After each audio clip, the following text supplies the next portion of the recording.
Peter, I assume you'll tell me when we're live? We're live. Oh, thank you. I didn't see the little light on the camera, I'm sorry.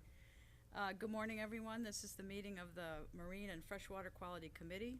It is July 26, 2021. I welcome our committee members present, our guests, and also anyone out there who's watching.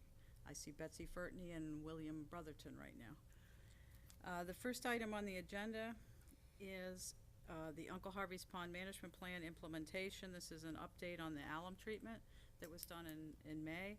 I did check with George Meservey, and he messaged the vendor and has not heard a reply, so I unfortunately cannot give you an update on the curtains, the status of the curtains or anything at this time. Tom, unless you know something that I don't. There are conflicting lab values on the before and after, so until the vendor clarifies those conflicting lab values, Janelle can't give the okay to pull the barrier. Okay. I know that last time the lab was backed up and we didn't have the results, so,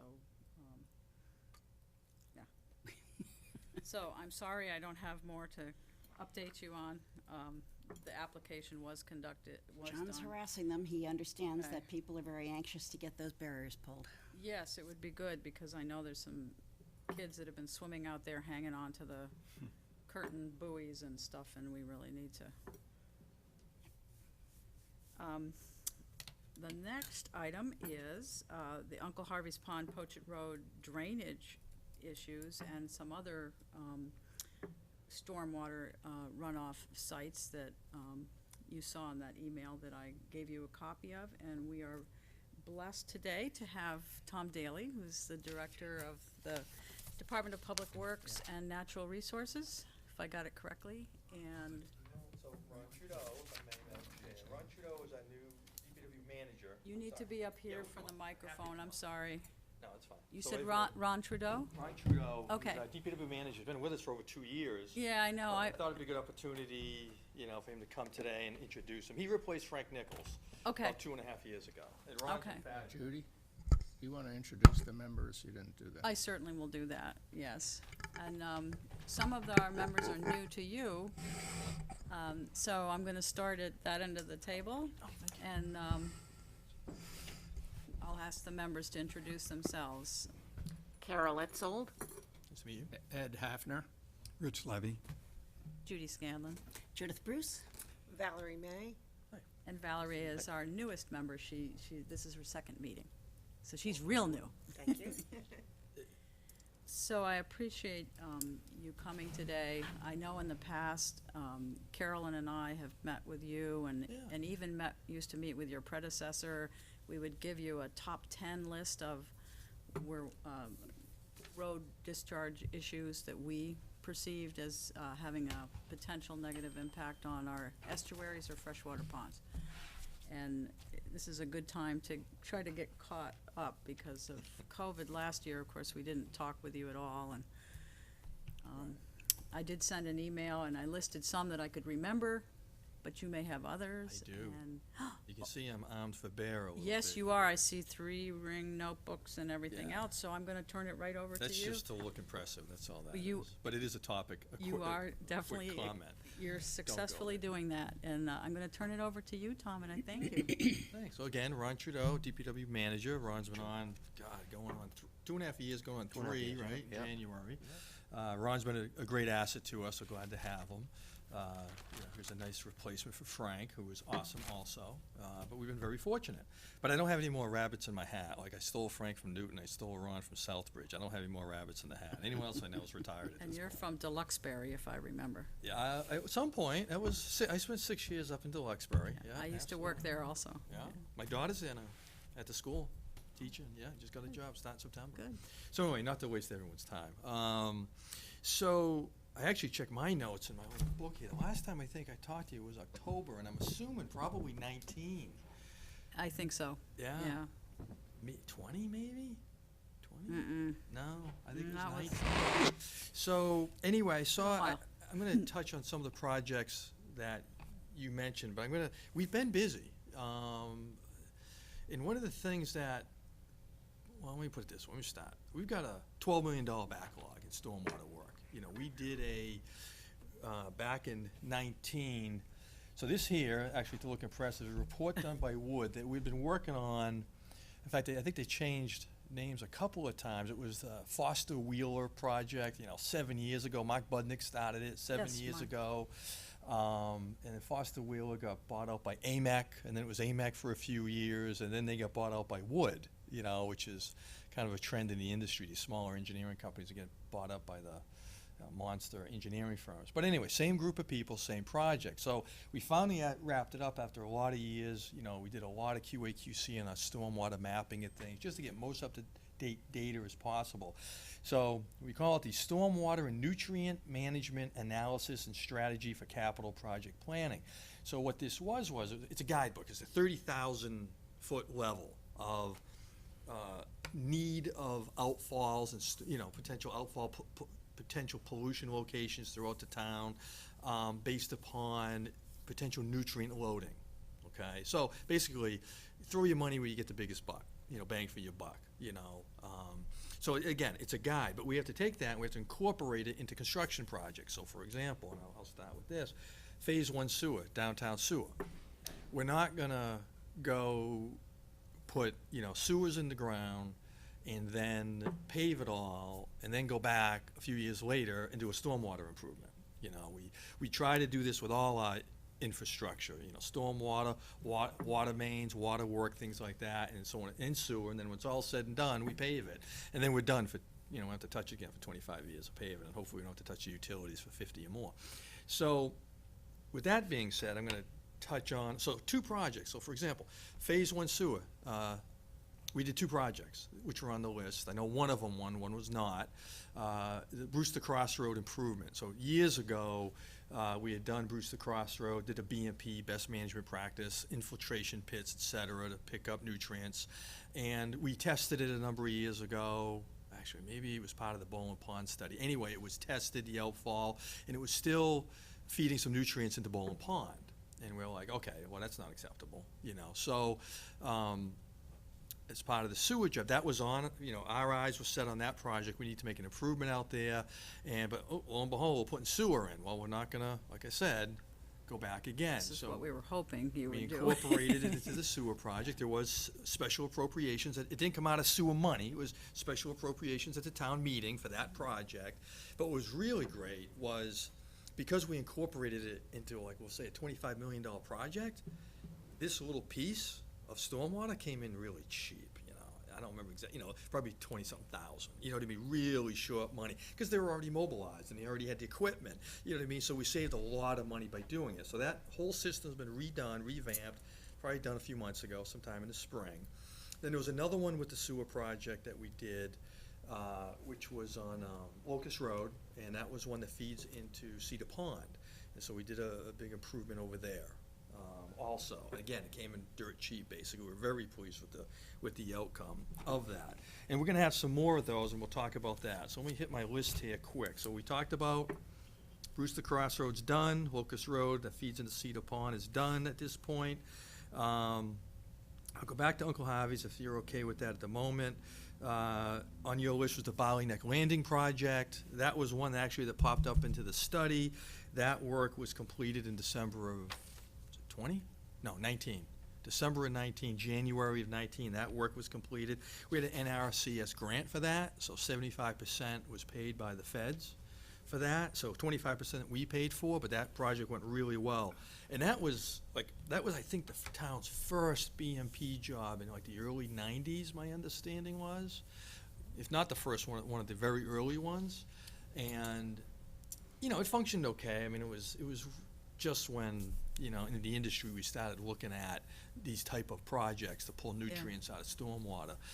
But this project we just did, we ripped out everything that we had done, and we did some replumbing and put all new pits in, so it's all brand new. And Because I remember when it rained right. significantly, the water was geysering up there. Yeah. I have lots of video of that. Coming and up out of the covers. It was coming right out of the covers and going right down to the town landing and right into Meeting House Yeah. Pond. But, that even goes back further, in the 1980s, when the town did some work there, and it altered the connection between Uncle Harvey's Pond and Meeting House Pond, which probably in hindsight was not a good thing, but it was done, so. Cleaning up for the past, right? It's So- connected again, It- but properly. Yeah, yeah. So what we did, actually, the reason why the covers were blowing up was because the whole wetland, on the upstream side, was feeding through the BMP system. Which was kind of silly. Because it used to be a connection. Right, Eels it used to was- migrate up in there and, Yeah, yeah. yeah. And it was, if it's coming through the wetland, it should be clean water, you know what I mean? You're not getting, we want to treat the street runoff, right?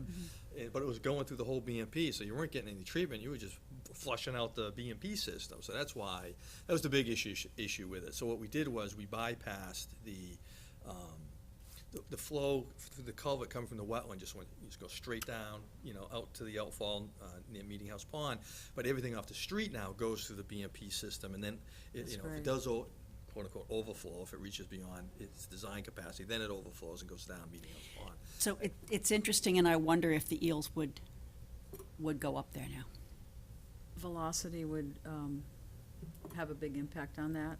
If the the flow velocity is too strong, they can't get up. So it really depends on. At a low flow, though, maybe, Low flow, possibly? they And low certainly flow. could. They're very adept at Yeah. moving. They can even move over Can the go over ground land. if it's wet, They're amazing. So that's that project, so we checked that box. Thank you, that's great. Let's see, Bali next Beautiful time. project. That turned out very nice. Yeah, we were happy with Very it. I nice. think it's one of the first ones I talked to you about when you were Yeah. brand new hire yeah. here. Yeah. Absolutely, yeah. Yeah. Well, it takes a little while sometimes for some of these big jobs, but It's it happens, okay. it happens, progress. So we also did, in 2020, we wrapped up an outfall screening project where part of our NIPD's permit, we had to go out, we had to test all our outfalls, wet weather flows and dry weather flows. And, I don't forget off the top of my head, we have over 100 outfalls throughout the community. And that, very fortunate, we only came up with 2 that were a problem, that, had some contaminants, that could have potentially been illicit discharge in it, I don't know. I'd have to go back and check exactly, like soapy water or whatever it was. It could be an illicit discharge.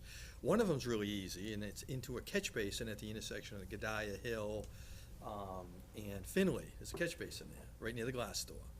And you see it often kind of overflowing, which is kind of odd, but I thought we had maybe taken care of the issue a few years ago when Mark was here, but apparently not. So we're already, it's in design right now. We're gonna basically replace the whole structure, take the whole structure out, put in a concrete precast structure. It'll eliminate any illegal discharge if there is one.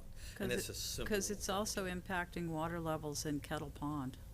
If that's the one that you're talking about. It's a little upstream. This one outfalls into the little kettle hole across the street. At the intersection of Kettle Pond and Finley, there's a little kettle hole it might be hydraulically connected to Kettle Pond, but it is separate. That's where that actually There's goes. like a ditch that goes under the road and it goes across the street. And Right. I've heard that sometimes there's a flooding issue with somebody's basement. I've heard Yes, they have. that sometimes somebody has blocked it up. So the one under yeah. Finley is further down. Yes. It's that almost, About when you're 100 yards. driving down Finley towards 28 and you look over to Kettle Pond, there's almost like a hole in the vegetation. It goes right there. Yeah. And it also feeds the old cranberry bog that used to Yeah. connect there. Right. And then the one that floods out the basement, I believe, is coming down onto Kettle Road across from Kettle Pond, Nickerson Road. The Nickerson. corner of Nickerson and That Kettle. intersection, actually back, when Kettle Pond fills up, that intersection floods and then Right. in turn will flood a couple of basements. Well, if you drive by Kettle Pond lately, it's I was pretty gonna say, low. no and issue not this It year. was awful last year. I walked back there with Carolyn Kennedy, and you could see the line on the trees where Yes. the water Oh my God, level that was had been in the amazing. past, and there was just a little water left. Yeah, in the it was dry deepest- last year for a little bit. Yeah, The whole it's- pond dried that's- out. It's really important to maintain the water in that wetland that's across the street as well as Kettle Pond, but I believe that wetland across the street on Finley also has some Atlantic white cedars back there. So That wetland actually feeds into Kettle Pond. Some people think it goes from Kettle Pond into the wetland. That wetland feeds Kettle Pond. Oh, believe interesting. it or not. Yeah, Interesting. I thought that's the direction it goes. Yeah, some people, I was confused Yeah. when I first got here, but that'd just be me. Well, on Cape Cod, our ponds run about a 20-year cycle. Yep. And we're at a low point. I recall probably 15 years ago when Uncle Israel's was completely dried up, except for two little tiny puddles right in the two basins. Uncle Seth's has gone completely dry in the past, back in the day when it was being also used for some agricultural irrigation.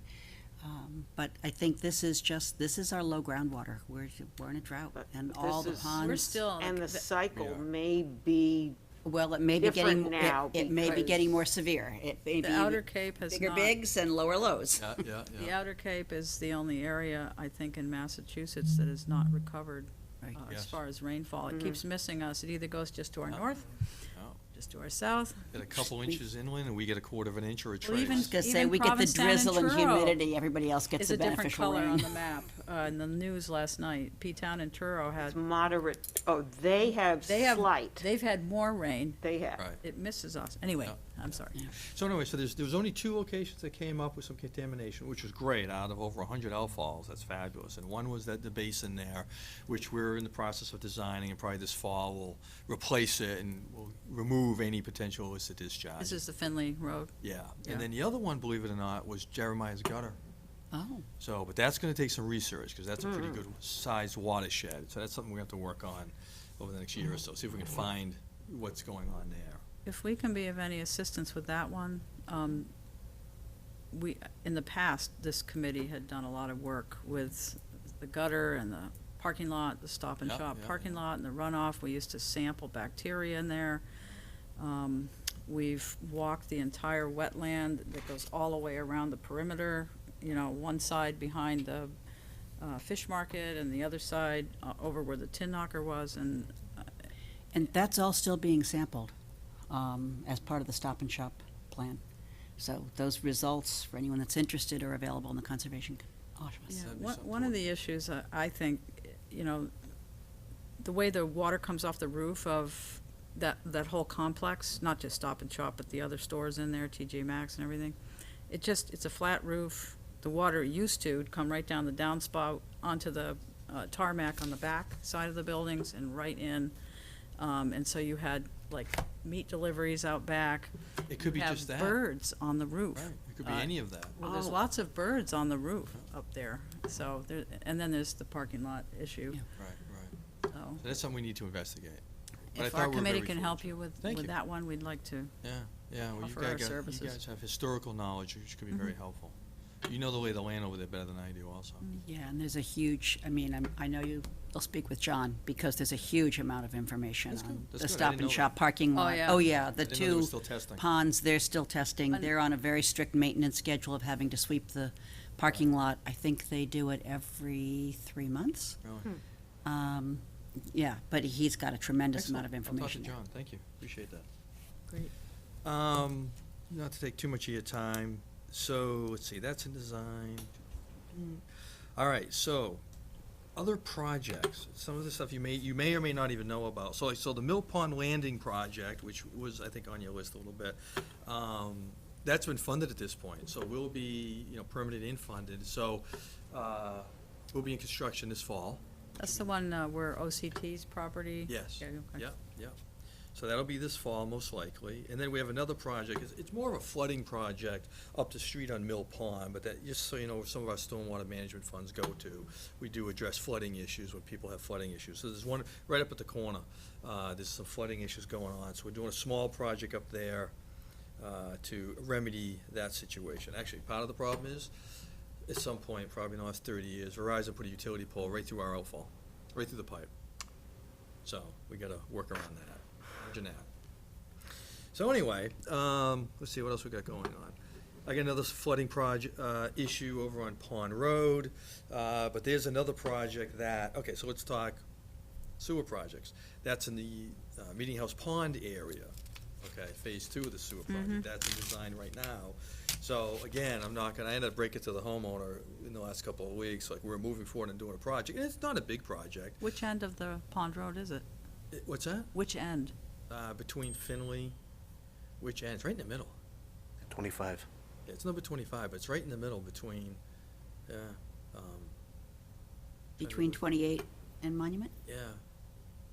Yeah, yeah, right in the middle. So, anyway, Also a wetland area in there, no? this actually isn't even affecting a wetland. This is a kettle hole that the guy's got a house in it. It's an issue.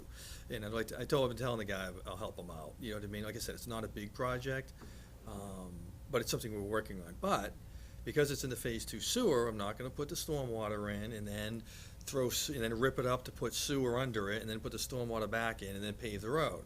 You know, we're gonna do it in a timely fashion. So that job has been conceptually designed, a little more than maybe 60% design. But again, we'll incorporate that as part of the sewer job and appropriate funds for it through town meeting separately and probably get it done in the cheap because it's part of a bigger project. So that's one. Yeah, I'm not sure which side of the road it is. If you're heading from 28 over to Monument, it's on the right. Okay, so there's It's a that private road on the right.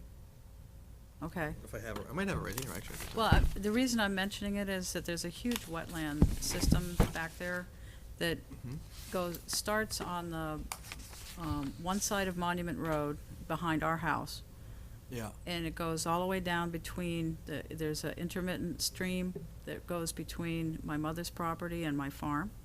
Yeah. It continues down behind, Pond Road, all the way down. That used to be part of Lake Farm Camp back there, Lake Farm Lane, and that whole area, and eventually, at some point, it flows one way, at another point, it shifts because of the gradient and goes towards Crystal Lake, and it actually discharges, that's one of our stream discharges to Crystal Lake.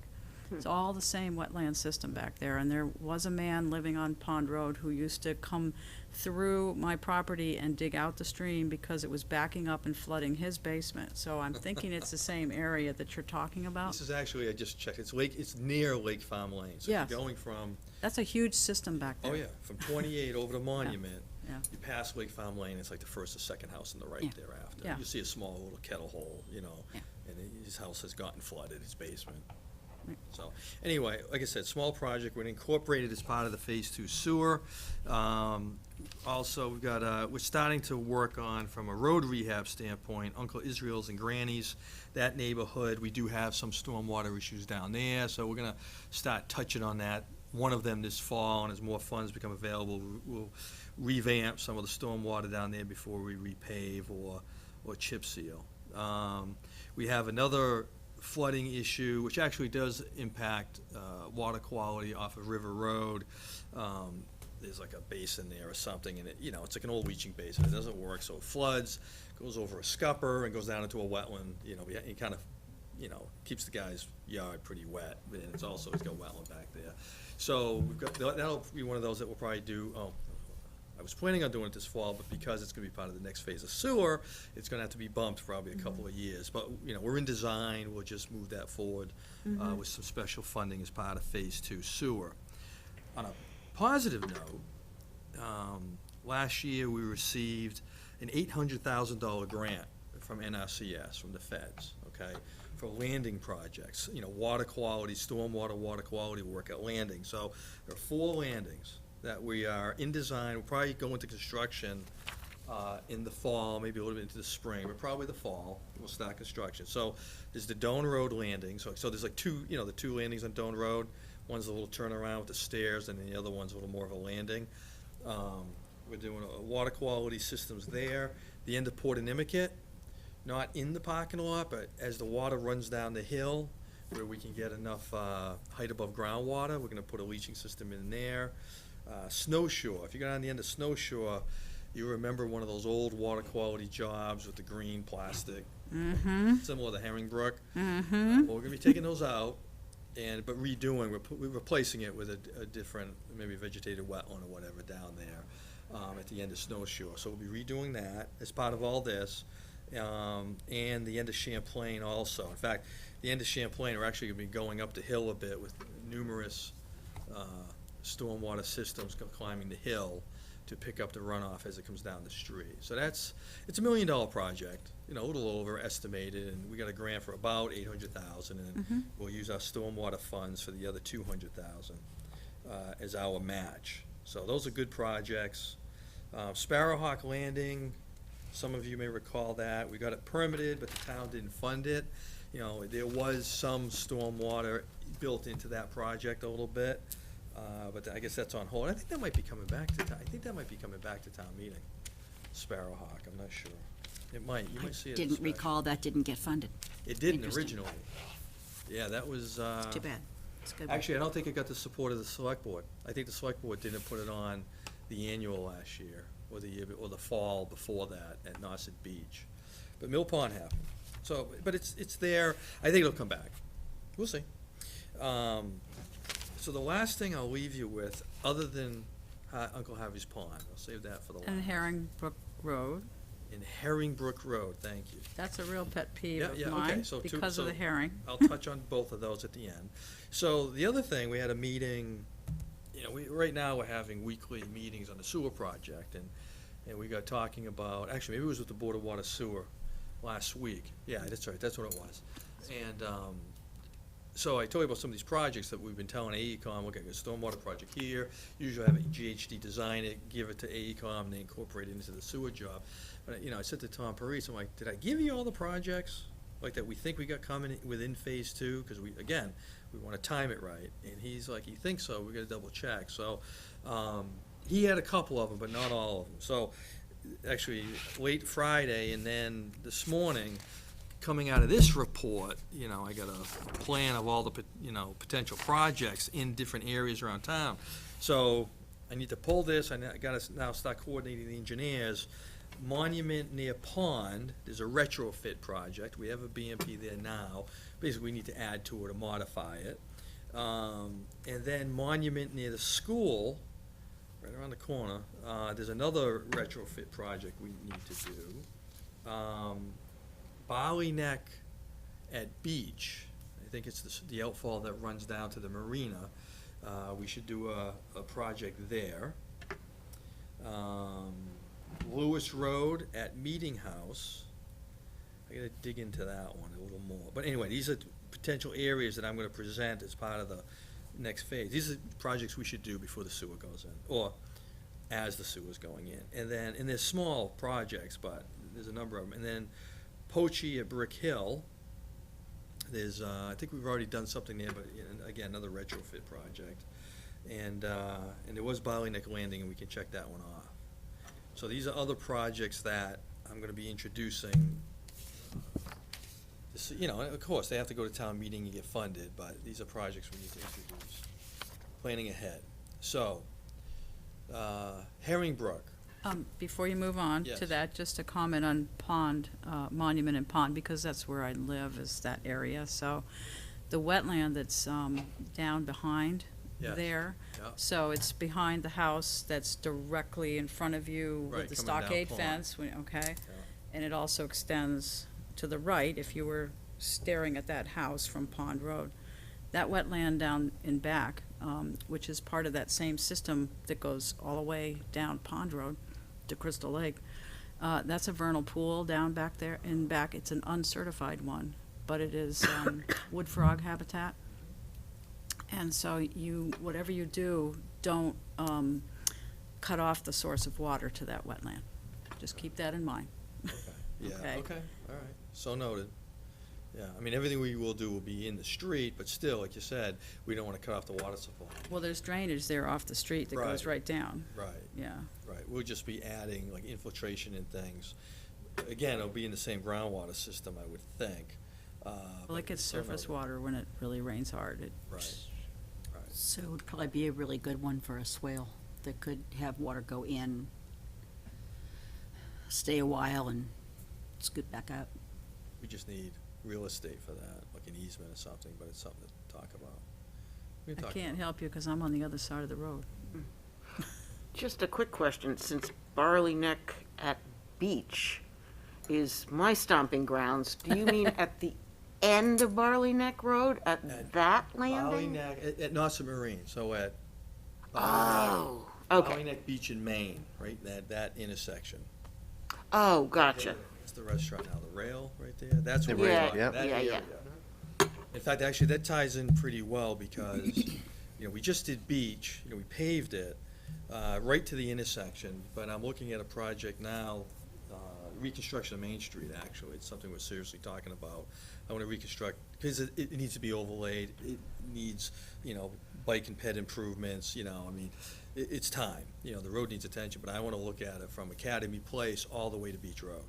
Redo the Townsend Main intersection, the traffic signals, all that. I'm actually we're talking about, George Meserve and I were talking about on Friday, about doing a TIP project, which is a federally funded and state-funded project, where we'd design it and the feds and state would pick it up. So, but to do that, you gotta qualify, and it's a 7-year process, you know what I mean? But that's where we are. By the time the sewers go in, they'll wrap up, and then we'll have a project right on the, then we can start looking at the street. So we can get the stormwater in ahead of time, again, it times in nicely, with that. Maybe we'll incorporate it as part of a TIP project, who knows, we'll see. Herringbrook. Herringbrook. Herringbrook's not on the radar, sorry, I'm kidding. It's been on my radar for at least a decade. So what happens is a lot of we only have so much funding, so it does get pulled in other directions, but Herringbrook is in that study. And so probably, it's something we get on the radar, more on the radar. It's on the radar, but we get it off the back burner, how about that? That is another one that probably could qualify for an NRCS grant, Yes, because they've already been there was already funding, a significant amount of funding to modify the lower end of the Herring Run there, Yes. and that was done with those people. So, we almost, during COVID, it was actually kind of interesting.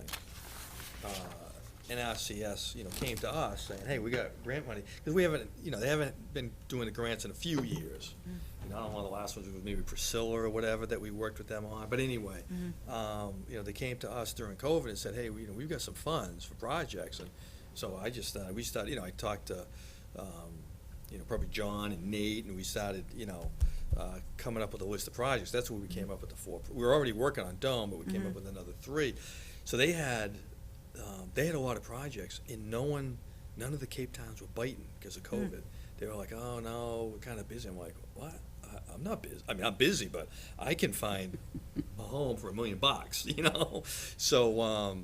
So they gave us 4 projects worth, and then they said, well, we might have another round. What else you got? And I gave them another 4 projects to chew on. We haven't gotten that yet. We'll see where it is, but there'll be another round coming. So, Well- Ron, put that on your list. Herringbrook. Well, and just so that people who are watching out there understand, this is the town's only viable active herring run. It's also important for the American eel. There's direct discharge going in there. The catch basin fills up in a microsecond, and it just basically dumps copious. There's a pipe right there, and it's going right in direct shot. there. You have these old green treatment systems that were put in the 1990s, ancient technology, no sampling port, so you can't even tell whether they're doing what they're supposed to be doing. The tops are supposed to be planted with specific aquatic vegetation. That's not happening. Sorry, Judy. Well, this is not a fault. Goes back way even before your time. Sand is replaced periodically in there, but they're not. I mean, obviously this This was pre-2000. catch basin is not sized to collect all the water that comes. It comes from the direction of Pilgrim Lake Landing, Pilgrim Lake Road, the road there, that direction downhill. It comes from the other direction downhill. You have another resident that just paved their driveway that goes up, so that's adding more impervious surface down. You have Alewife Lane, when they're doing construction there, muddy water going right all into that one catch basin right where the herring run is, and it's just, it can't handle it. Right, overfull. I'm not an engineer, but I can tell you, it can't handle it. 2 CFS, that's all it can handle, And the other with no important- leaves on it. The other reason besides herring and eel is that's where the town's oyster demonstration project Right. is in Lonnie's Pond. So Yeah. you are adding road runoff, suspended materials, not good for the oysters, potential pollutants. So that That's a should good one. really get on the radar, like really up there, because this has been going on for decades. So, I agree. If anything comes out of this meeting is we'll crank that up on the list. Respectfully request. Yeah, it's I a coordinate the very herring fair count, so request. I'm passionate about that one in particular, Yeah, no, for that's many reasons. An important list, so we can jack that up on the list. for Judy priorities. said that old technology there now. Do you have any idea what kind of new technology could be employed there? Off the top of my head, it all depends on how much real estate we got to work with. I mean, it could be vegetated wetlands and things like that. But one of the important things is maintenance, you know? So, let me straight. Orleans is far, way above and beyond what it does for stormwater quality than any other community I know of. I mean, the town funds money every year on it. You know, we're aggressive about it. I mean, we have more knowledge, you know what I mean, with a lot of the work we've done than any other community I'm aware of, so way above. But we're not perfect, right? So one of the things where we have faltered is maintenance. Okay, now we're good about our street sweeping, because, you know, and this all comes under our NIPD's, you know, permit through the feds. Really good about our street sweeping. We're pretty darn good about our catch basin cleaning. And we've been really lacking staff the last couple of years, so we're you know, we're hanging on, but we, you know, we want to do better. Let me put it that way. And we're also going to be implementing GIS, I'll call it that. You know, based tracking of maintenance. We're using like Utility Cloud, which is what the water department uses for gate turning. So we're going to be tracking, really tracking, catch basin cleaning, street sweeping, and quantities of catch basins and quantities of street sweepings that we're pulling. And so we'll have that as a record, and also not just for reporting, but it's going to help him as a manager. Like, okay, we've already done this, we need to do that. You know what I mean? It's just good management. Now, that's just a little side note. We did a few years ago an assessment of all our existing BMPs all over town. Because, you know, Frank and I got talking, we're like, where are they? We anecdotally know where they are, but where are they? What are they? What type of maintenance do they need? How often do they need maintenance, right? So the town, you know, under previous management, which is fine, put in these systems, but you get new people in and we don't know where they are. So you need to turn it more into a SOP, you know, for maintenance, okay? So we have another study that shows where everything is and what is needed, which actually they used to base some of that off of, you know. So that's, you know, Judy's dead on. That thing wasn't maintained, not the way it should have been. And that's not the only one in town, you know. A lot of these have not been, like, if it looks like a catch basin, we'll go clean it. But that's it. We don't have a vacuum truck, you know what I mean? Some of these you need a vacuum truck. You can't use a clam thing. We don't have that. We do rent one from time to time, a couple times a year maybe, to clean problematic areas or some of these BMPs, but we're not on it. And you know, over the next whatever, with the assistance of this, like I say, Utility Cloud, we got some good new staff coming on. We've been happy with some of the people we've been hiring. We want to give them that tool so they can help us track this stuff. That's where we need to improve. We need to revamp, and that's all part of the 12 million I talked about. It's not new systems. A lot of that money is just retrofitting existing systems. You get more bang for your buck retrofitting something that's Right. already there. And not to drive the cost of a project up, but the culvert that goes under Herringbrook Road there, I think has issues also. You look at it. And that, you know, that's where the herring have to pass under there. The Division of Marine Fisheries, Brad Chase Yeah. and his crew have had a wonderful relationship with working with the town, as you know. So that's another agency that you might want to consult. You know, because they might be able to assist in some way, but they certainly need to weigh in on, if you're going to be digging up and doing something there, that would be the time to fix the culvert. I agree. Some of that is old, really old. Some of it was, the Herring Run part on the one side is new, or newer, excuse me, but the road one, It's a good project. it's a big project. So some of these vegetated swales and rain gardens can be very attractive. Yeah. And I think it's worth asking property owners, because I think of that property very close to the Herringbrook. Yeah. There's just a big, wide open sort of Yeah, sure. lawn. I have no idea, but it may well be that they would welcome a really nice rain garden vegetated swale at the foot of that, you know, right along the road. So I'm sure you guys are aware of the one at, you know, that Mark did years ago, as part of Jeremiah's gutter. Yes, you're aware of that. I haven't Yeah. looked at it in a while, but our consultant drove by not that long ago. He says it looks great. Like, Yeah, it's it was- functioning well. And then we did the one at Tonsit and Freeman a number of years ago. Yep. And again, I was driven by that, and it looks to be functioning well, you Mm-hmm. know? So, I haven't driven by the one at Rock Harbor. in a Rock while. Harbor isn't great, but Well, it's a tough spot with the It's- brackish water and, yeah. you know, Yeah. but But I mean, they can be very Mhm. attractive and very appealing, and somebody might be delighted to have the town Sure. put it in for them. They might not be willing to pay for it Right. themselves, Mm. but Right. if the town was Puts it in, engineering they- it and putting it in and Yeah. planting it, they might be willing to maintain it ongoing. So we'll crank that project up. Well, on my list that I sent you, there was Rock Harbor Road, which wasn't a stormwater issue, but a yeah. culvert issue. need That's, to- that's a problem there.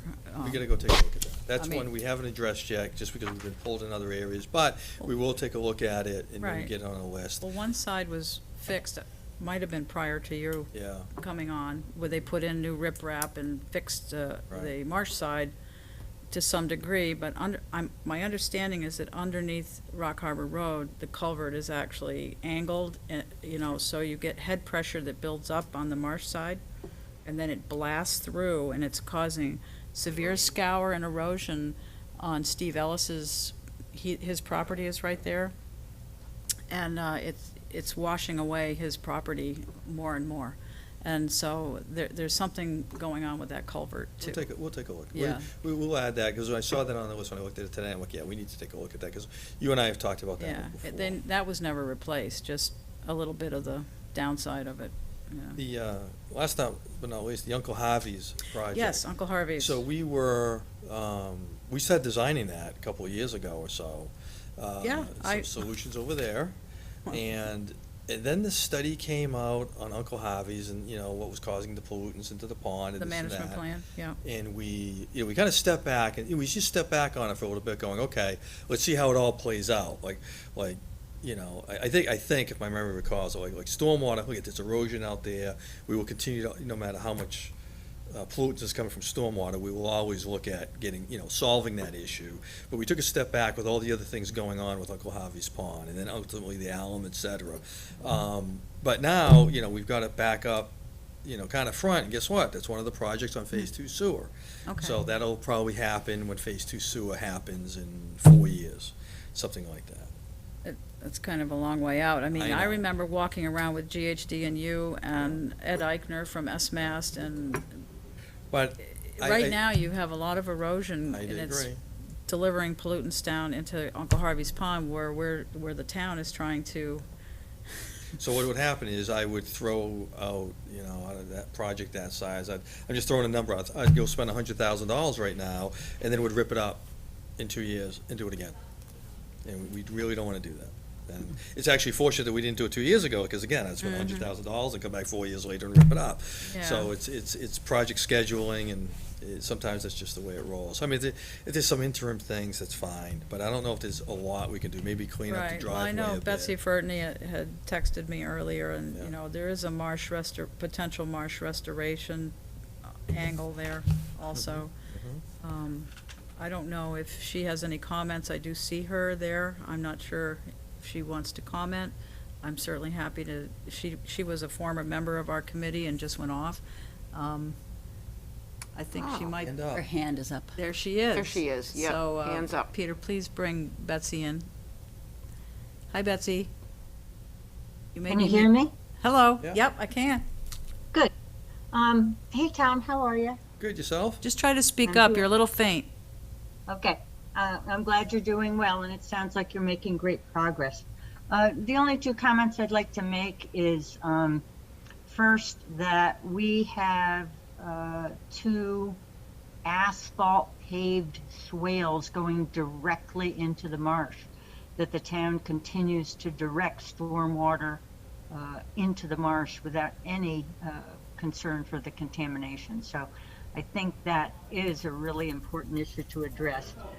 Has Uncle Harvey's Pond been officially added to Phase 2 sewering? I can't hear you at all, Betsy.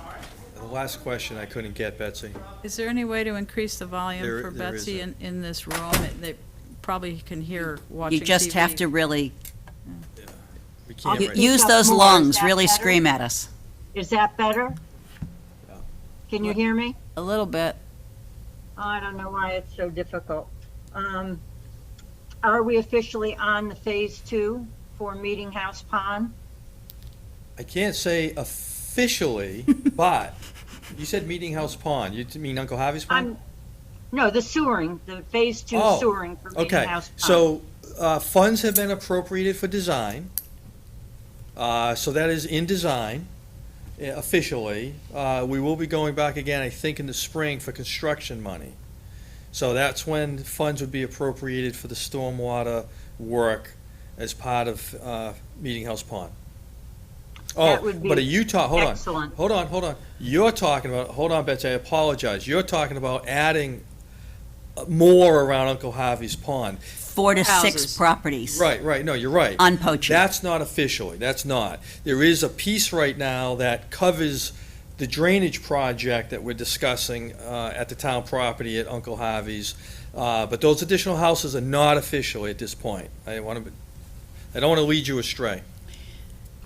That is the most critical issue to be addressed, is someone specifically looking at the addition of 4 to 6 properties onto the Meeting House Pond Phase 2? My understanding is that's going to be part of the discussion between the Water and Sewer Commission and the Select Board on August 11th. I believe you're right.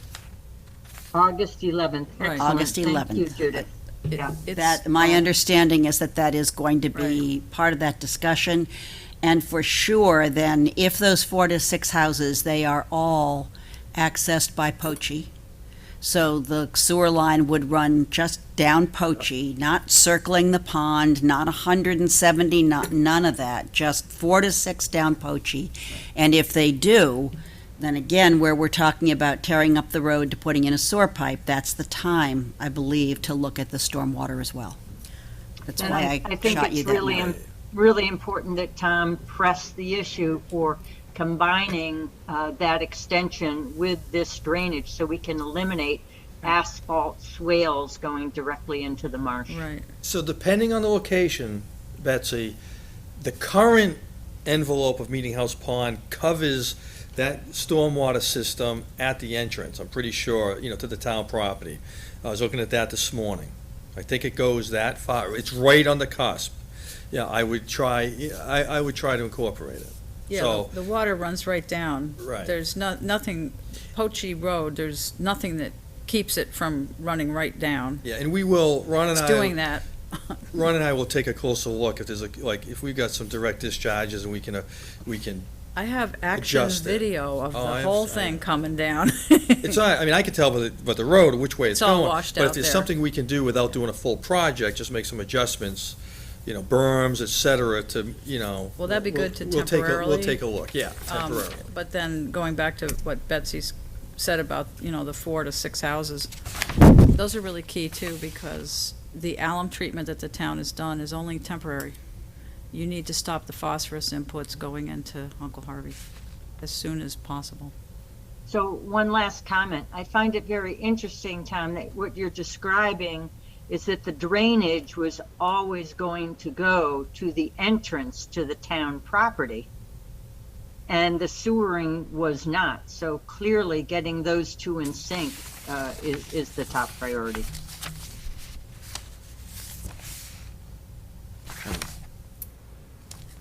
I'm on board, even if it doesn't happen, we'll still be looking, at this point, we'll still move the stormwater at that location. That'll move forward at this point. Now that Excellent. the Thank you study's been so going much, on. Tom. No Yeah. problem, thank you, Betsy. Thank you very much. Thank you, Betsy, for your input, and not to cost money, but we, unfortunately, we see these things, and we have to bring them to There's your a attention. $12 million need. Oh, I know. So, the town is moving forward on it, and just, that's the, Yep. and that was the value a couple of years ago. Right. So, the town will be working on it for years. We're just bumping it back up to the visibility radar there. Yeah, absolutely. So, They're all good, those are valid projects. what was not on my list here that I sent you originally, but I mentioned to you in a follow-up email, was just the Old Duck Hole Road. So, The drainage which there. issue on Old Duck Hole Road? It's the one that discharges, surface runoff right where the Orleans Conservation Trust property is. Yeah, so we met with the OCT, what's his name? Steve O'Grady. Steve, thank you, sorry, just drawing a blank. So we did meet with Steve out there. So, okay, so the town has been draining that location, you know, God knows, 100 years, you know, who knows? And we did go out there and meet with Steve, and there was some concerns about, you know, some of the, you know, the amount of water making it slushy, et cetera, you know, the loom, et cetera. There weren't any wetland issues, unless it's farther down, you know, it was, I seemed think to it's be, draining into the marsh there. ultimately, yes. It's just, I don't think it's that close, I don't know how close the marsh is exactly, but there's Close. nothing direct, it doesn't look like a Close. direct discharge, close enough, right? So we paved the road, we weren't aware of any particular issue there, and we paved the road, and that's actually was after that Steve called us, but we didn't change any drainage patterns. So we did have a chat with Steve about some other options, because I don't want to rip up the road, but some other options, and, you know, Ron met with him out there and talked a little bit. So we're exploring some different options to help the situation out there, but we haven't come up with anything yet, mutually, that works. But like I said, we paved the road, we didn't change anything, so you know, and I don't want to dig up the road. So, but we'll work on it. We'll work with the OCT. Great, Something mutual that works for everybody. great. So I don't think it's a big project, it's just something we should address, so, Thank you. okay? Well, this has been very informative. Sorry it took a bit. No, I think it's great. It's excellent. I mean, and I hope that our committee is able to assist you when needed, any input, or Always have, so thank there's you. a lot of historical memory, Yeah. and you've got Judy, also. my hand is raised. Oh, I'm sorry, I wasn't looking up there, Betsy. Yep. Betsy Furtney, yes. Yes, I did a small consultation with Stephen O'Grady several months ago. And in fact, if you look at the road, it does appear that a Cape Cod curb was added slightly to the edge. In other words, the water in the past used to fall off the whole length of the road. With the Cape Cod curb, it now directs the water right to the bottom of the curb. And there's very, very definite, clear erosion, and it's extremely close to the marsh. It's well within the 100-foot buffer. So I do think this is one where rain gardens would be totally appropriate. But the pattern has changed, the flooding is significant, and it does need to be added as a priority when funds permit. Thank you. If Thank I you. may. Thank you. may I? Yes, of course. Just, Betsy, thank you, and with much respect for, we are very careful about not changing drainage patterns for the exact reason, because if we change drainage patterns and cause a problem, then there is some culpability, you know, on the taxpayer, and we're very careful. We did pave over an existing berm, but we purposely did not, change it. But anyway, either way, we'll work together, I mean, we'll work together with the OCT. Yeah, That's- I that's just not a mentioned problem. it to see if there was an update or anything. That's all. Yeah, no, it's fine. Yeah, again, happy to work with them. We got another property, what's the other one off of, near Old Duck Hole, Lovell, not Lovell. What's the one off Old Duck Hole, street? Lovell. Is it Lovell? Lovell. Yeah, we gotta work with the OCT. We're discharging on OCT property there. Yeah, that's another one, I think I know that We had one. a little drainage project we'd like to do, but, lack of staff has kinda slowed it down a little bit. Oh, yes, I know. It's been a challenge this last year and a half or so. I mean, looking at this list of projects, it looks pretty darn comprehensive and Yeah. pretty darn good. My question is just a general one, and I may know the answer, but I just need to hear it. You've got 20 million in federal funds. No, what did you say? I have 12 12 million in backlog of work. $12 million worth of work. Okay. Stormwater work needs to be done in the town of Orleans. 800,000 in a grant. I got 800,000 in a 12. grant, yeah. Million Yeah. backlog, okay. We wish it were 800 Right? in work and 12 million in Right, grants. that, okay, that's That'd what be I nice. had wrong. But, so with that $12 million background, which is, I assume, this list of the undone projects Yeah. that you gave us today, Well- how much of that Many more. is going, would you predict, is going to be accomplished in the next X years, 5 years, or Okay. 10 years? It's all money. Of course. It all comes down to funding. And like I said, Orleans is very good at funding to some level. You know, I forget what it was, 180-something thousand last town meeting, I forget, a year. But even a lot of that money goes towards just NIPD's compliance, water sampling, testing, reporting. There's a lot of that, like we'll spend $30,000 to $80,000 a year, depending on the year, just to satisfy NIPD's. Now, it's all good work, but it doesn't put B&Ps in the ground. It's not construction work. Now, the rest of the funds we'll use, like for engineering and seed money, to grab some of these grants that now have come back. Again, how long are they going to last? I don't know. We'll see. Unless the town, I mean, I don't want to scare anyone, but unless the town really wants to crank up expenditure on stormwater, we'll never finish it. Yeah. You know, Because I guess then my thinking is that the more projects that do get done, then we need to build in something to ensure their maintenance. Yes. So all the money spent up front isn't just a 2-year flash in the pan, agreed. and then start diverting more money to regular maintenance of, as soon as you do a project, is there a way to get a line item in for maintenance of it? So, we have existing within our budget, we have staff and we have equipment to maintain some of these BMPs. We don't have a vac truck. However, we got a sewer department coming. A vac truck, some type of vacuum cleaning device will be included in that.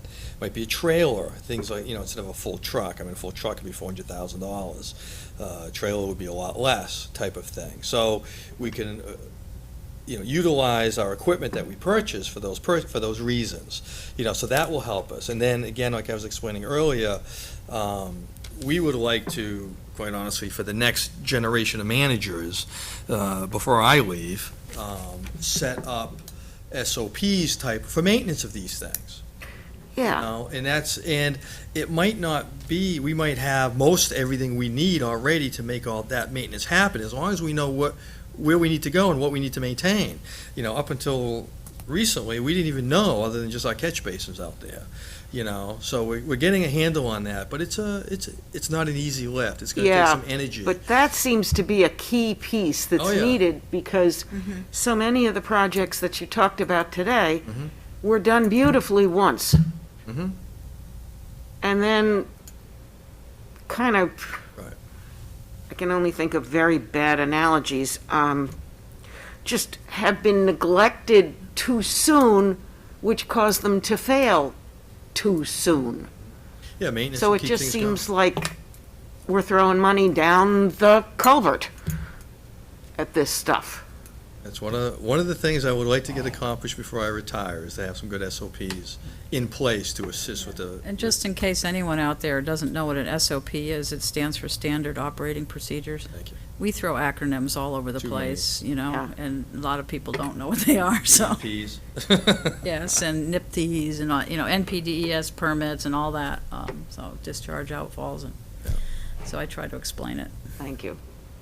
Yes. but Most very of them, well- and most very of well those I taken. can infer. Well, it's not but- as much for this committee as who may hear those terms Yeah. more often. It's for others out there. And speaking of others out there, do any more committee members have questions or comments on what Tom and Ron presented today? No, just a huge thanks, because we've been hearing sort of the same things for 22 years.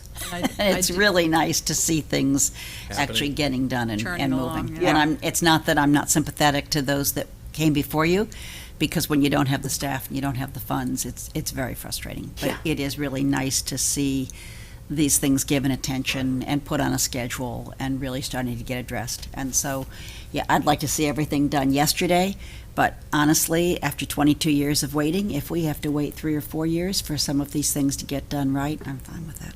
Yeah. And I Thank you. will say, it's really kudos, to a lot of you folks who have been on this stuff for a lot of years, long before I showed up, in the community as a whole.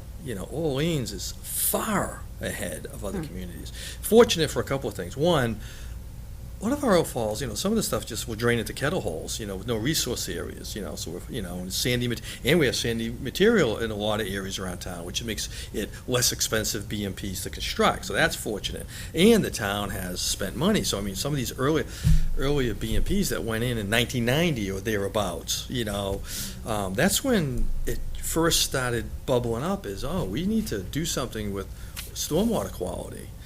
I did a project, I was in Marshfield, and I did a project, and it was, it was unheard of to do a stormwater project. It was in the North River in Marshfield, and it was, it were tanks, sand filters we did.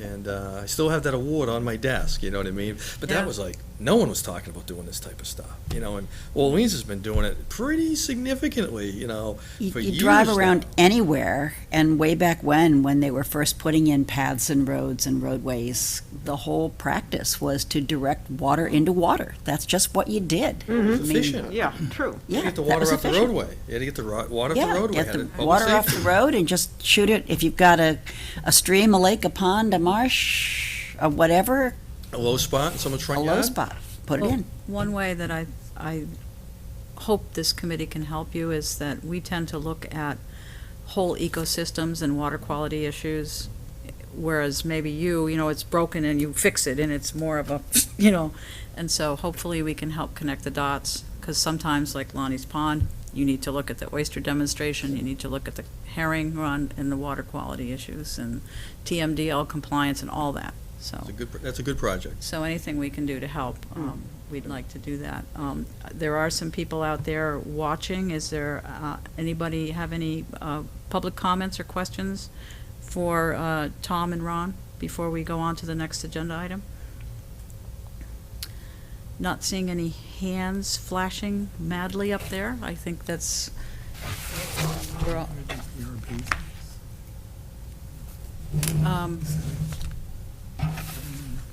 And that they have to leave. well, I don't want to hold Tom up. We do have PRBs, permeable reactive barriers, on the agenda, item number 7.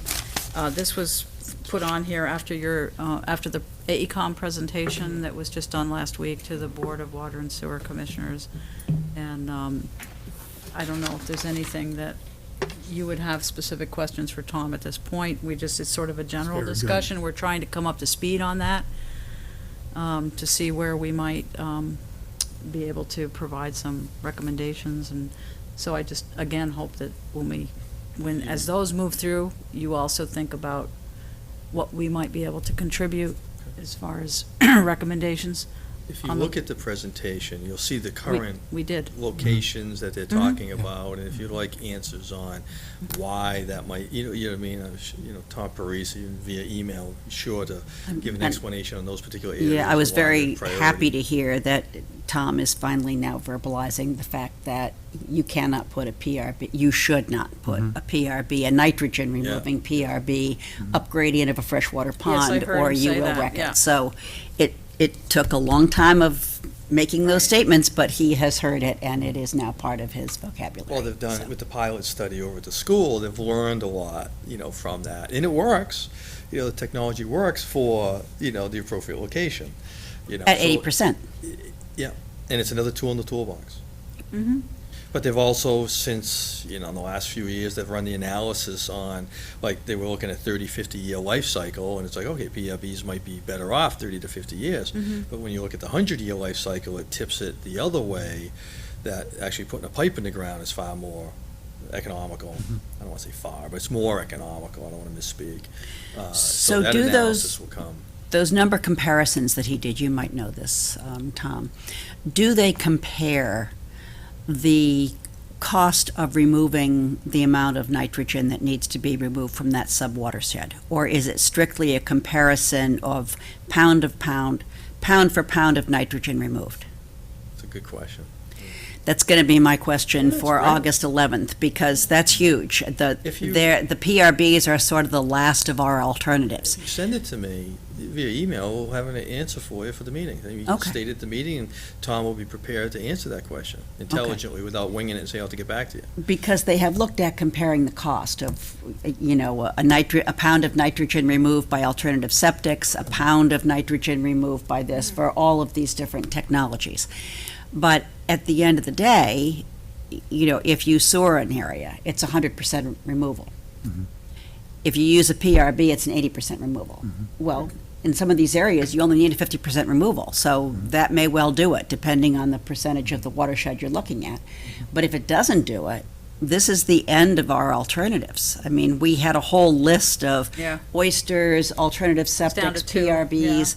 We're down to sewering and PRBs. Well, if you spend the money and it's slightly less than sewering, but that's not the amount you need to Right. remove. You need to remove more than 80, you've got nothing left. So you've spent those dollars, you may have saved a nickel 98, but the job isn't done, and so now you're gonna have to go back and sewer anyway. Well, there was also a difference in time, whether it was 30 years or 60 years or 100 years out and all that, yeah. It was For an the- interesting Yeah, presentation. for the Well, cost. Just, you may have picked up on it now, one of the other issues is SRF funding.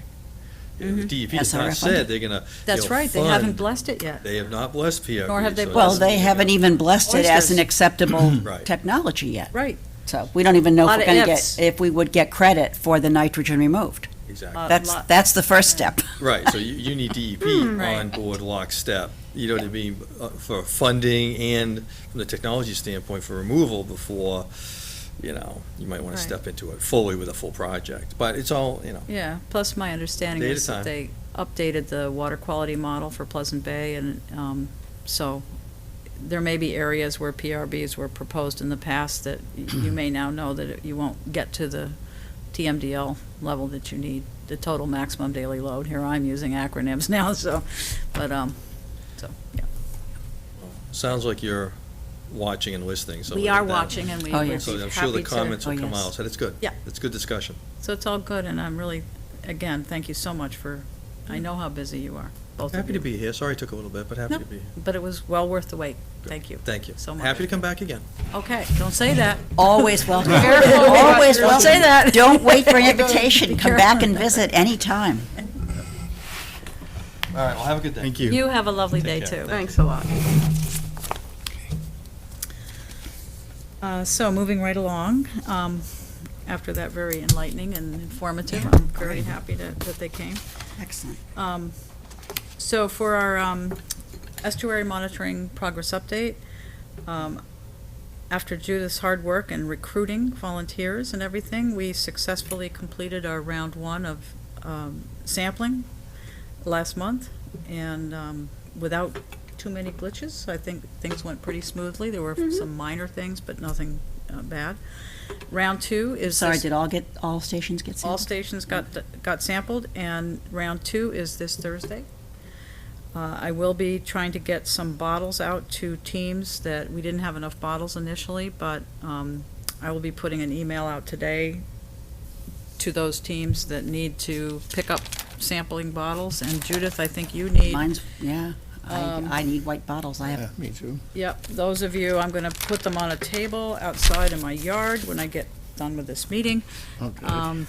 Because I believe WMO 3, 5, and 12 needed bottles, PBA 11, Yeah, I 13, know he needs 'em. 15, 16, and then WMO 30, 31, 34, and 35.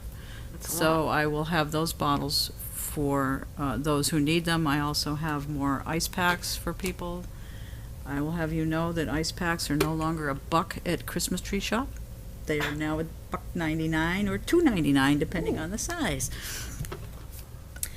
Just as an aside, the WMO3 buoy that's out there, Yeah. it's really near land. I'm not sure it's in the right place. Is it Peter didn't even some way to find one. test? Huh? My husband didn't even find one. I don't believe there's one in Aries either.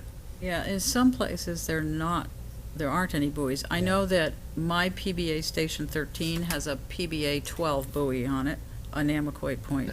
No, the WMO3, we found it. But it's in shallow water. And it's right near land, really near Right. land. And that's a station you've been doing for years? No, No. this is Oh. new for us. We were in Oh, Aries Pond. it's the one and- that you used to do, Oh, the Pochi? Yeah, Ah. Poaching Mouth. I will show you on the map where we just did it last year, and then somebody else did it for years. Oh, okay. And then I we thought did you'd it done years ago. So, has it moved? I'll try to show you where, on the chart, that we always tried to sample and check Not the, near the buoy then. well, I don't know where the buoy is. Oh, you're talking about the channel buoy. Yes, the thing you Ah, go look for okay. that has WMO3 written on it. I thought Oh. I'd sent Clyde the coordinates, the GPS Yes, coordinates for that. Yeah, so Clyde was sailing around looking for it, and he says, it's not in the place where it's supposed to be. And then finally we came across it. It was next to land, well, like 20. Well, So it sometimes they- probably washed across, so use the GPS Sometimes they coordinates. drift. So we should use the GPS GPS coordinate coordinates, and yeah. not the buoy, because Right. we were attacked by a million flies. Oh, the greenheads were Well, you're terrible. gonna get yeah, that's gonna Yeah, happen anyway. greenheads were awful last time. brutal. Oh, were they? Yeah, Oh, okay, our yeah, boat yeah. was filled with them. It was awful. Yeah. Yeah. One of our members almost got carried away. Sometimes I scotch tape them to the data sheet and send it back to SMAST and Yeah. say, greenheads 2, humans 1. Yeah, I'll talk to you after the meeting okay, also. okay, very Um, good. And we do have some duplicates that Dr. Duncanson in Chatham has sent for round 2. That will be WMO 12, that will be PBA 10, and course. PBA 11. So then I'm gonna need I have brown it- bottles as it- well as white Well, bottles. that dupe kit is in my car, so after the meeting, I can give you the Okay. dupe kit. Yep. And we do have some bottle issues for future rounds, but I just talked with Sarah Sampieri at SMAS this morning, and she is putting together bottles and getting them to us so that we'll be able to fill all the things for round 3 when samplers bring in round 2 on Thursday. So. Any other comments for those of you that went out sampling? I know Valerie went with my husband and I out. She and her husband. She got to see what we do, and You got munched also? yes, the greenheads were. Yes, you were not dressed for greenheads. I had pants No. on and everything. 'Cause Better. I should have warned you. I'm sorry. Yeah, bring it off and wear long pants. Yeah, they're just. And Well, it's, Judith happily gave us she had a little bit of bug spray left Yeah. over, which helped. oh, that was Carolyn. Oh, that was Carolyn? Carolyn, this is Judith. Yeah, Oh, sorry. I'm Judy. She's Judith, and then there's Carolyn. But yeah, that's great though. But I'm glad you were able to come out. Yeah. Well, yes, there's But lots. I wasn't out in a boat. Yes, true. Any other comments on the sampling? Okay, well, we do it again on Thursday, so. And we're gonna move on to the excellent minutes that Rich did for us. The minutes of June Carol, 28th, sorry about that. I- we were on the 2021. video the whole time, so. Yeah, it got deleted accidentally, so caught that already. Does anyone need a copy of the minutes, or are you all set? Oh, I thought they were great. I'd move approval. Any other comments or corrections, or, okay. Do I hear a motion? I just So did. moved. Well, you move approval, excuse me. Do I hear a second is what I meant to say. I haven't had my second cup of coffee, Okay. Judith. All those in favor, by name, please? Carol Etzold, aye. Ed, yes. Rich Levy, aye. Judy Scanlon, aye. Judith Bruce, aye. Valerie May. Sorry about that. It's unanimous. Thank you very much, You win. everybody. I like your ring. 0-0. Okay, I've recorded the vote. All right, you got it? Yeah. Thank you so much. Let's see, so 6-0-0, all right. And we touched on, well, let me go back to item 6, OPC, the Sarah's Pond project, and also, then Ed can also do the APCC. So chugging along, Cyanobacteria. the machine is still doing a great job of lining the bottom of the pond in oxygen. So there was about a 2-week period that that the machine was not producing the oxygen. And so we have now figured out how to better track that. So at that point in time, nutrients were released from the bottom, which has triggered a second algae bloom, which is unfortunate because we were up over 3 meters of clarity, and so now we're back into another algae bloom. The bottom is again coated with oxygen, so all you do is wait it out. So we will do that, but we have a nice long list that we are developing of improvements to the machine, which the manufacturer will be working on with us through the winter. It's minor stuff. It's couplings, it's tubings, it's connections, it's shakeout. Yep. Shake down, shake out, whatever you want to call it. So this piece of equipment has some kind of head on it that disperses the oxygen, or did that get plugged? Oh, okay. So, no, nothing was plugged. It was connections coming loose, tubings coming loose, connections that did not connect the way they were supposed to. So, yes, the machine is basically a water pump, an oxygen concentrator, and it pulls the water out of the bottom of the pond. It mixes it with very high levels of oxygen. It returns it to the bottom of the pond. That's the real simplicity. You start getting into anything more technical or mechanical, and you need to speak with Eric Spangler, because I'm not the one to talk about with that stuff. This is being tested, Valerie, on Yes, it's a Sarah's Pond demonstration in project. Orleans. So it's an experimental machine? So I guess you could call it that. It is a machine, it's a technology that's been around for a while, but I think it was only just recently developed to a point where it was really readily available and where it would work with any kind of consistency. So it has had one other run, I'm not even sure, to be honest, where that was, but in a natural pond that was very successful, that worked very well. So we're kind of the second, and so we're helping them to continue to work through some of the little snags and glitches to get it working better. So for the Orleans Pond Coalition, this is a 3-year demonstration project, so we're into the first year of it operating. We will be tracking and monitoring it for 2 more years.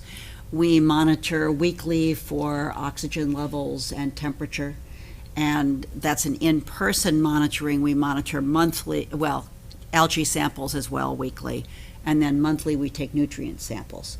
At the same time, and Eric Spangler and I are now keeping 3 days between us instead of being back to back, there is a daisy chain continuous monitor. So what that means is on the sampling buoy going down, at different increments, there are monitors that are continually monitoring temperature and dissolved oxygen levels. So Eric goes to the machine, downloads that to his computer weekly.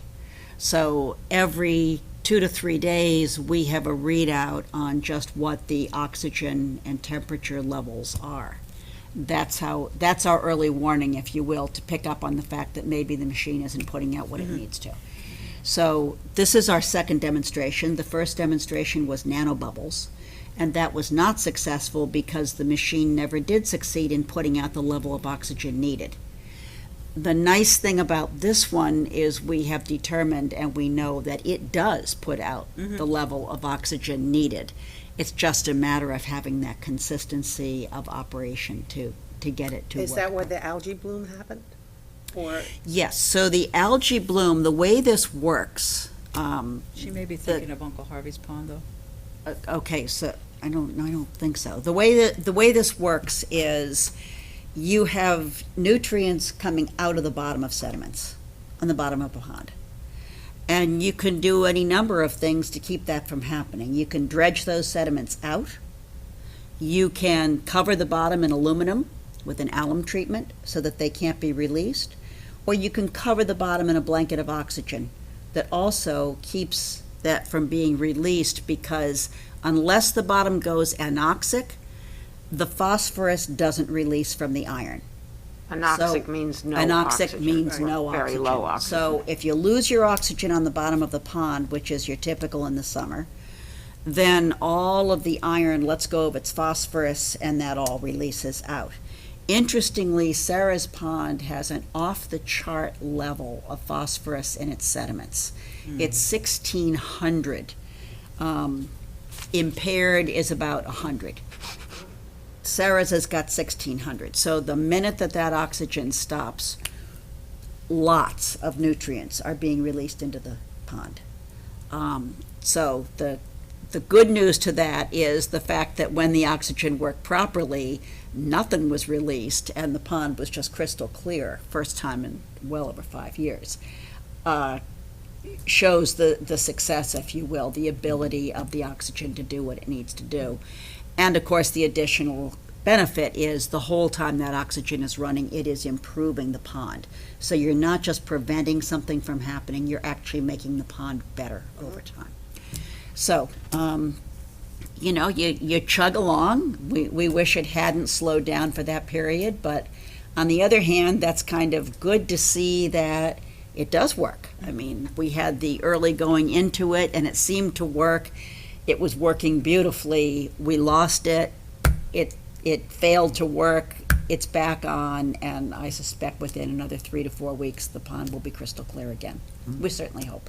So she's describing a management strategy that's still, as she mentioned, experimental for a natural pond system. They have been used for golf course ponds and reservoirs, man-made ponds. Well, that's the nanobubbles. Yeah. Yeah. And, but That was a this different one, technology. if this is approved later, if it performs well and is approved later by the state DEP, Oh, it's approved now. is it? Oh, This particular one's absolutely. already for a Sure, natural pond? oxygenation. Oh, okay. So it will potentially add another option.